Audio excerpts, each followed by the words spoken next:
تھوڑا سی ایسے جگہ ہٹائی تو وہ دیگ نکل آئی، تو فرمایا پھر مٹھیاں سونے کی بھر بھر کے دیتے تھے۔ اور مجھے ایک صاحب کہنے لگے کوئی ایسا عمل بتائیں، کوئی ایسا عمل بتائیں کہ میں چاہتا ہوں میری 7 نسلوں میں رزق ختم نہ ہو، جو مہنگائی اور حالات اور پریشانیاں میں دیکھ رہا ہوں کوئی ہے؟ 70 اولیاء نے فرمایا کہ جو بندہ یہ وظیفہ پڑھے گا اللہ کا عرش ہل جاتا ہے،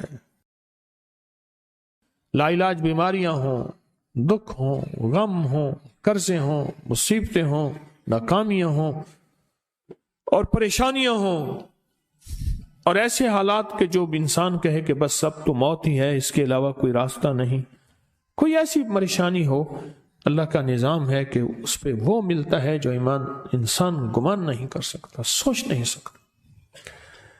یہ فیصل آباد کے ساتھ مامو کانجن میں ایک درویش ہوتے تھے، صوفی عبداللہ صاحب رحمۃ اللہ علیہ، بڑے اللہ والے تھے، درویش تھے، اللہ سے مانگتے تھے، اللہ دے دیتا تھا۔ تو مجھے ان کے ایک شاگرد نے بتایا، اردو بازار لاہور میں ہوتے تھے، کہنے لگے کہ میں ایک دفعہ گیا تو مجھ سے فرمانے لگے کہ میرے سارے کے سارے طالب علم استاد جمع ہو کے آ گئے کہ ہمارے جو ہے وہ ہمارے راشن نہیں، کھانا پینا کچھ نہیں، تنخواہیں نہیں ملی، سب چیز ختم ہو چکی ہے، تو اب ہمیں اجازت دے دیں، آپ کے پاس تو ہے نہیں۔ اچھا فرمایا مجھے چند دن دے دو، جتنے اور دن صبر کر لیا، چند دن مجھے دے دو۔ تو فرمایا پھر بیٹھ گئے مصلی، اور جو سورۃ فاتحہ پڑھی نا جب آتے تھے نا، ایاک نعبد و ایاک نستعین، اس کو جو وجدانی کیفیت کے ساتھ دل کی گہرائیوں اندر کے درد کے ساتھ پکارتے تھے، اتنا درد، اتنا غم، اتنا درد، اتنا غم جو پکارتے تھے کہ ایسے محسوس ہوتا تھا کہ زمین ساری کی ساری ہل رہی اور ہر طرف ایک نظام چل رہا ہے۔ اور جب پھر اس صورت کو پورا کرتے تھے، پھر سورۃ فاتحہ پڑھتے تھے، اور جب پہنچتے تھے ایاک نعبد و ایاک نستعین، پھر ایسے ہی جو ہے اس کو دہراتے تھے۔ پر بات یہ ہے وہ دعا پڑھتے نہیں تھے، مانگتے تھے۔ ایک ہے دعاؤں کا پڑھنا، ایک ہے دعاؤں کا مانگنا۔ وہ دعا پڑھتے نہیں تھے، مانگتے تھے، اور اللہ مانگنے والے کو دیتا بھی ہے، اللہ مانگنے والے کو عطا بھی کرتا ہے، اور اللہ کی رحمت مانگنے والے کے ساتھ سدا رہتی ہے، ہمیشہ رہتی۔ وہ دعا پڑھتے نہیں تھے، مانگتے تھے۔ بس کہا کہ ایسے مانگے، ایسا مانگا، ایسا مانگا کہ اللہ پاک کو ترس آیا۔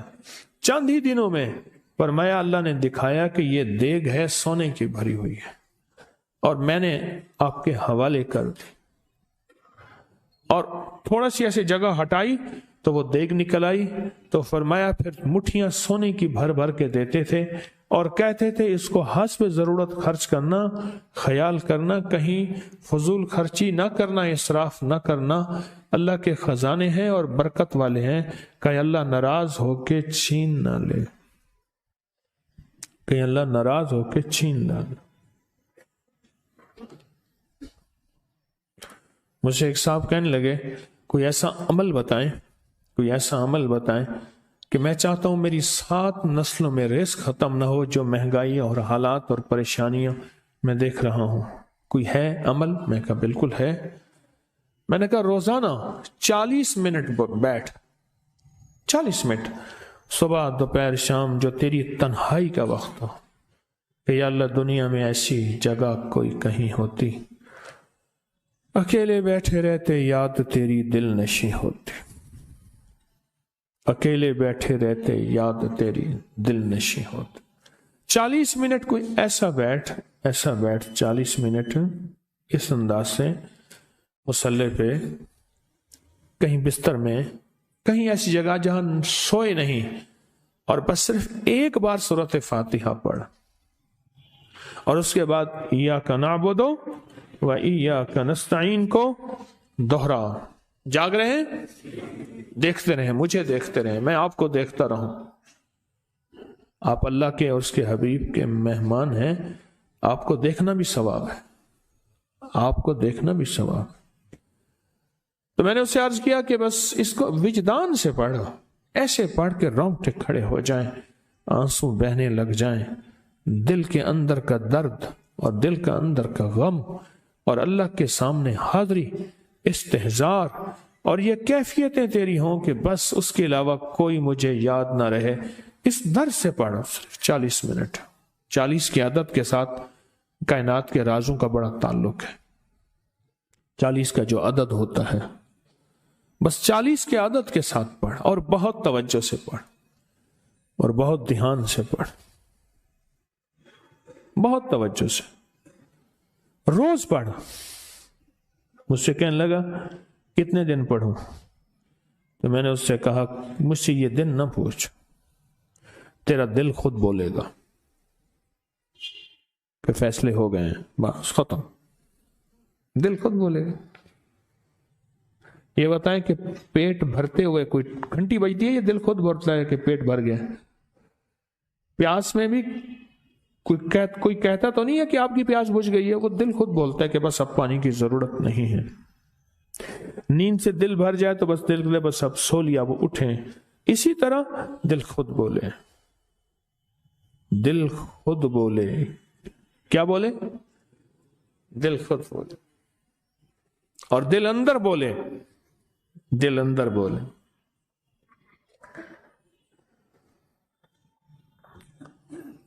کہ اللہ پاک جل شانہ نے نسلوں کے لیے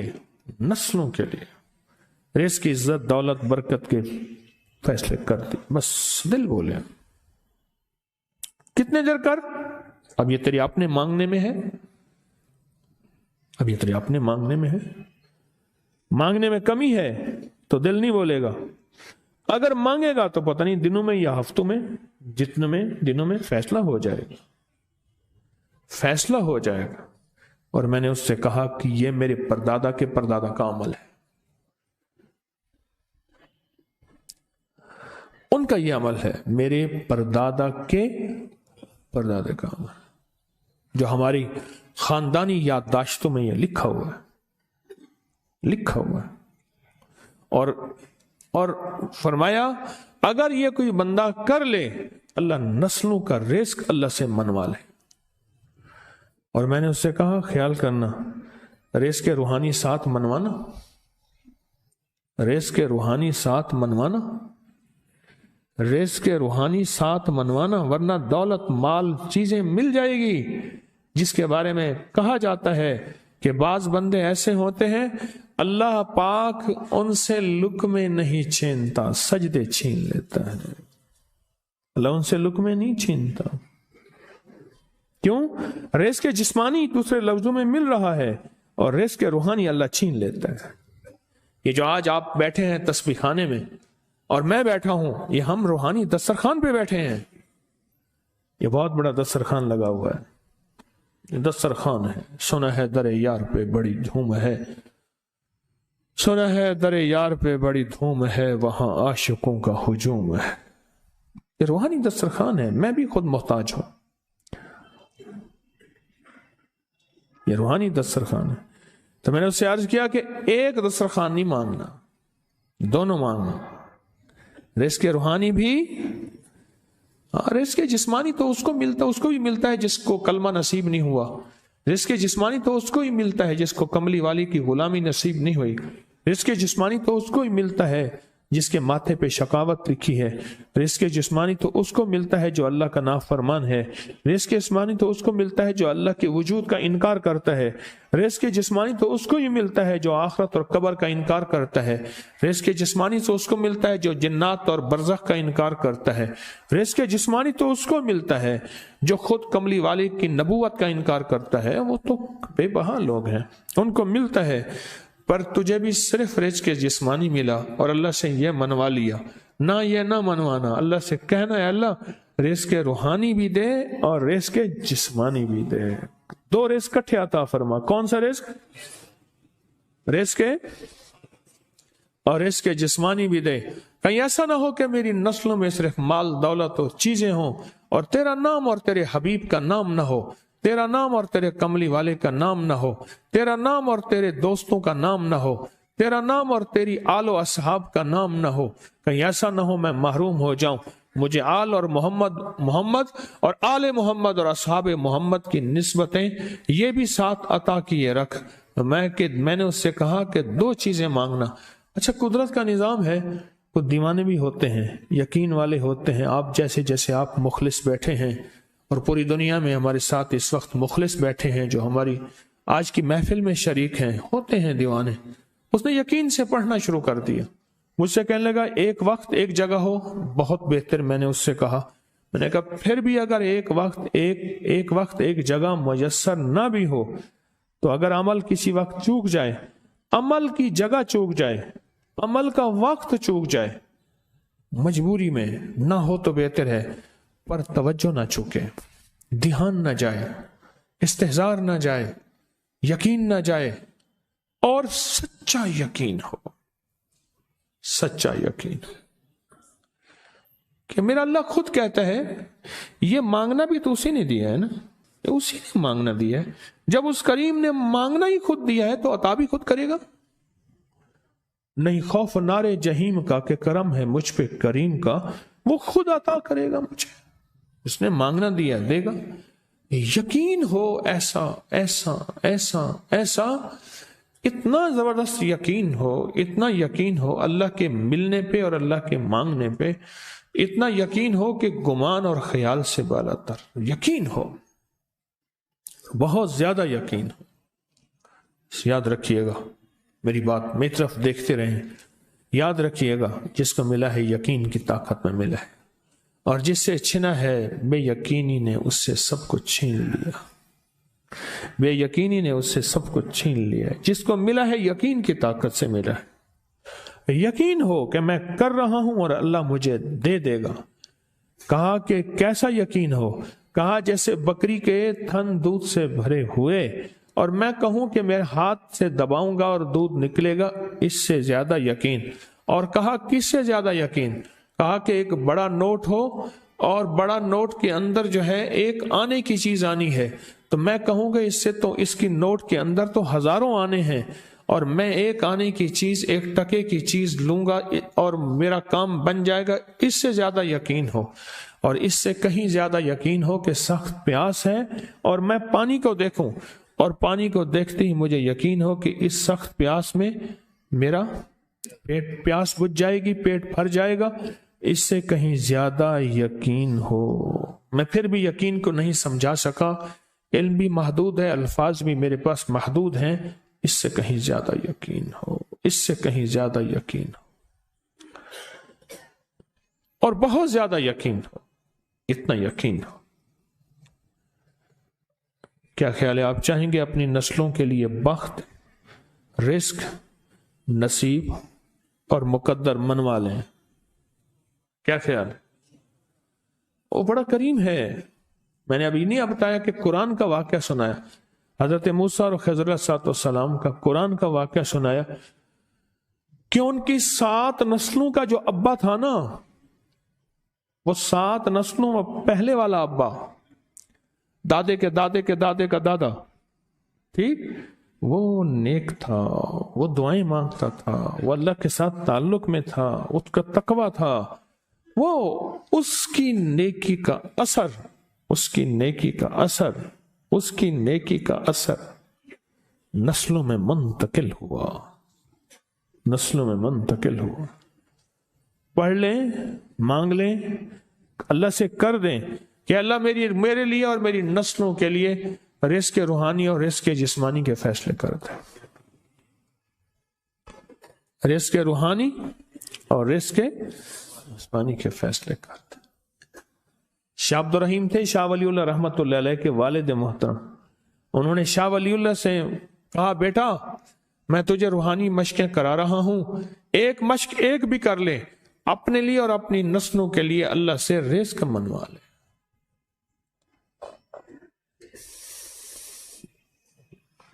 اللہ سے رزق منوا لے،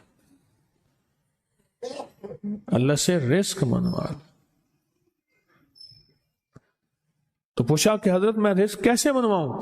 فرمایا کہ کچھ وقت ایسا نکالا کر، ایسا وقت نکالا کر 2 گھڑی اور 3 گھڑی کا، ایک ساتھ 2 گھڑی اور 3 گھڑی، ایک ساتھ تقریباً 21 منٹ کی ہوتی ہے،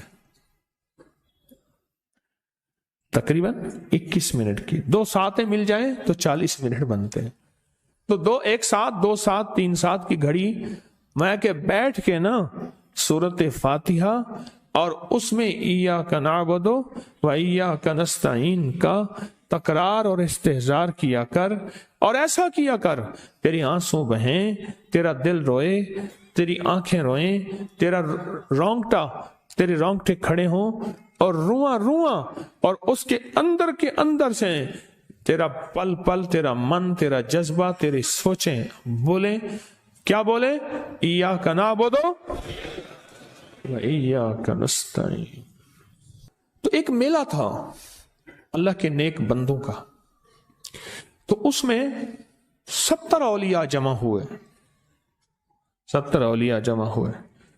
ہر اللہ کے ولی نے کہا کہ آپ کوئی ایسا وظیفہ بتائیں، ایسی تسبیح بتائیں، ایسا ذکر بتائیں جو اللہ کے عرش کو ہلائے اور جو اللہ کی ذات کو متوجہ کر دے، جو اللہ کے تعلق کو نصیب کر دے۔ کوئی ایسا ذکر، کوئی ایسی تسبیح بتائیں۔ فرمایا سب نے بتایا کہ سورت فاتحہ ہے، اور اب سب سے پوچھا سورت فاتحہ میں کوئی ایسا جز بتائیں جو سورت فاتحہ کا دل ہو۔ سورت یاسین قرآن کا دل، لیکن سورت یاسین کا دل سلام قولا من رب الرحیم۔ ہر سورت کے اندر اللہ پاک نے کچھ نعمتیں، کچھ نکتے رکھے ہیں۔ تو فرمایا سورت فاتحہ کا دل، تو میلے میں جتنے بھی اولیاء 70 بیٹھے تھے، سب نے کہا کہ اگر سورت فاتحہ کا دل پانا ہے تو وہ صرف کیا ہے؟ ایاک نعبد و ایاک نستعین۔ اس کا مفہوم عام سادہ سے یہ ہے کہ مولا غلامی تیری، در کسی اور کا۔ جب غلام تیرے ہیں، منگتے تیرے ہیں، بھکاری تیرے ہیں، محتاج تیرے ہیں، پھر در بھی تیرا ہے، پھر در بھی تیرا ہے، اور کسی کا در مولا نہیں ہے، پھر در بھی تیرا ہے۔ تیرے در کے ہم محتاج، تیرے بر کے ہم غلام ہیں۔ تو میں نے اس سے کہا کہ یہ وظیفہ کر، سارا دن پڑھی ایاک نعبد، اور کام بھی کرتا رہے، وضو بے وضو چلتا بھی رہے، یہ پڑھتا بھی رہے، پڑھتا بھی رہے، پڑھتا بھی رہے، چند دن چند ہفتے یہ عمل کر، اور رات سوتے ہوئے سورت فاتحہ پوری کر 40ویں، اور پھر درود پاک پڑھتے پڑھتے سو جا۔ 70 اولیاء نے فرمایا کہ جو بندہ یہ وظیفہ پڑھے گا اللہ کا عرش ہل جاتا ہے، اور فرشتوں میں کوہرام مچ جاتا ہے، اور فرشتوں میں اللہ کے بارگاہ میں فریادیں ہوتی ہیں کہ یا اللہ یہ بندہ ہے اور اس نے یہ عمل کیا ہے، یہ وظیفہ کیا ہے، اور ابھی تک اس کی دعا قبول نہیں ہوئی، اس نے یہ مانگا ہے ابھی تک دعا قبول نہیں ہوئی، فرشتوں میں یہ کوہرام مچ جاتا ہے۔ ایک اللہ کے دوست تھے، سوتے سوتے ایک دم اٹھ بیٹھے، اٹھنے کے بعد وجدانی کیفیت کے ساتھ جو ہے یہ وظیفہ پڑھنے لگے۔ تو کسی نے پوچھا کہ حضرت کیا ہوا؟ فرمایا میں نے دیکھا کہ اللہ کے عرش کے نیچے جنتی ہیں اور وہ ٹہل رہے ہیں، اور سب کی زبان پہ یہی وظیفہ ہے۔